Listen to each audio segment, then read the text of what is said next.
your first section should be your overview. You should have a subheader for purpose statement. You should have a main header, level 1 header for data, level 2 header for sample, for population. Follow this outline. And if you do that, if you follow the outline and give us what we're looking for in each one of those sections, you'll be far better off than if you try to write this through as a paper that doesn't have headers, or if you try to do different outlines or anything like that. That is a recipe for disaster. Follow the outline here. Also remember that everything that we're asking you for here ties to things that we've practiced already, whether it's in the analysis assignments or the discussion boards or the CER presentation or your data collection plan. We've practiced and you've gotten feedback on just about every section that we're covering here. And to help you with that, I'm going to be providing you with this table that gives you an idea of what is similar in each of these sections. And actually, when I post this, I'll probably put the APA references for 7th edition with it. So title page, abstract, those should be fairly straightforward. The overview, that is going to be similar, not exactly the same, but similar to what we did in the problem, evidence, and reasoning sections of the data collection plan. In fact, if you just do a paragraph on each, where you're talking about your problem in paragraph format this time, where you're talking about the prior research, the evidence in paragraph format, where you're talking about the reasoning in paragraph format, there's your overview right there. You've already done that and done the research on it and started to put that together in your data collection plan. Use that, and that should be your overview. The problem statement is basically the purpose, I'm sorry, not the problem statement, the purpose statement, that's a typo in here, and that'll be fixed when it's posted. The purpose statement is the purpose of your project. And remember that your purpose is not to research, it is not to evaluate. Your purpose is the clinical change in practice. So if you're trying to improve A1C, the purpose of your project is to improve A1C in the patient population that you're looking at. The purpose of the project is to improve blood pressure in the population that you're looking at, right? That is the purpose of your project. And the purpose statement should be very simple, basically 2 sentences. The purpose of my project is, followed by the research question that you're asking. So the purpose of this project is to answer to evaluate the success of my project. I will ask the following research question and give the research question. Okay, the research question should be your empirical statement from the data collection plan changed into question format like we practiced at immersion. The population section, that should come from the sample slide where you start to talk about where your sample was going to come from in the data collection plan. Sample should come from the data collection plan, but also the descriptive statistics that we practiced writing in the analysis assignments. So you're describing the overall sample that you have. You should be talking about the percent that's female, the percent that's African American, the average age, the different types of things that we practiced in the analysis assignments. Instrumentation, that's only going to apply if you are using some kind of an instrument. If you are not using a validated instrument like the Beck's Depression Inventory or the PHQ-9, you actually don't need to have an instrumentation section, and that's talked about in the video.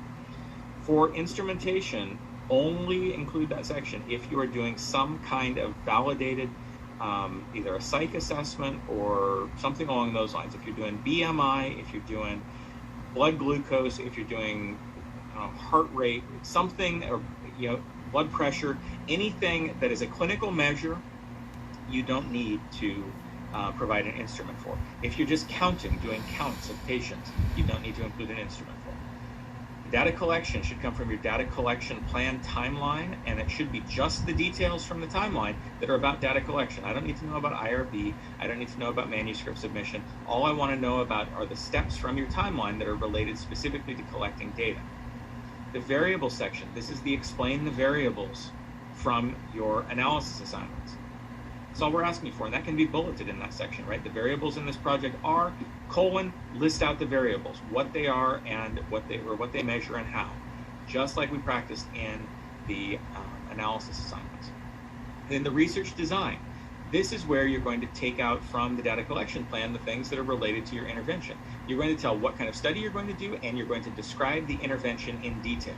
I want to know what you're going to be doing in the intervention from the beginning to the end. What is that intervention going to look like? How is it going to work? Where is it going to be? As much detail as you can provide, what it does, how it works, what the research is, all of that should have citations, right? These sections, unless they're specifically related to your project, need to be having citations. Then the results, main level header followed by a subheader for analysis. The analysis, this is what we've been practicing in the analysis assignments. If you're doing a t-test, analysis 2 gave you all of the things that we're looking for. What is, what is the difference? Is it statistically significant? How are you interpreting it? What are the assumptions? Those things need to be talked about there, that whole string of things. Then the conclusions, limitations, and significance and implications. That should sound familiar, right? The conclusions, we practice that in the analysis assignments. The limitations, talk about the assumptions, talk about what the limitations are. We practice that a little bit in the analysis assignments too, when we talked about what you needed to do if the assumptions were not met. Significance and implications, this should be from the data collection plan implication side. This is the so what. If your project is successful, which you probably should be writing it up as if it is going to be successful, right? You don't want to be doing a project you don't think is going to be successful. If it's successful, what are the implications? Then you're going to have your references.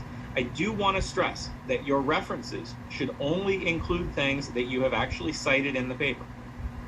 If you include things in your reference list that you didn't cite in the paper, you're misrepresenting your references, and that's a problem.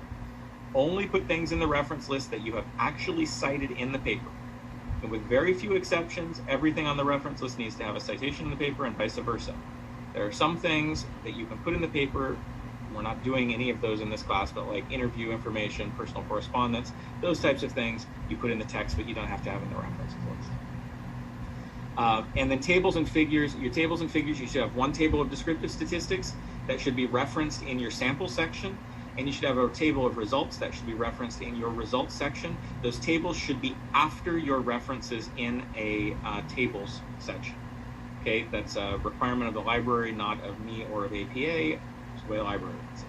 Okay, so tables go at the very end. We're going to talk more about this in the virtual meeting on Wednesday.